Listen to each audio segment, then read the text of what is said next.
ഇനി നമുക്ക് parts of speech ഏതൊക്കെയാണെന്ന് നോക്കാം. There are 8 parts of speech in English.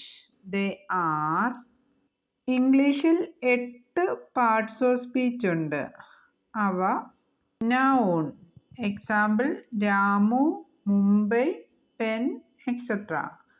Adjective beautiful, rich, etcetera. pronoun he, she, they, it, etc. verb write, is, am, are, etc. adverb fastly, cleverly, etc.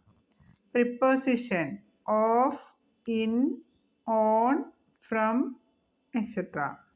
conjunction and, but, so, etc.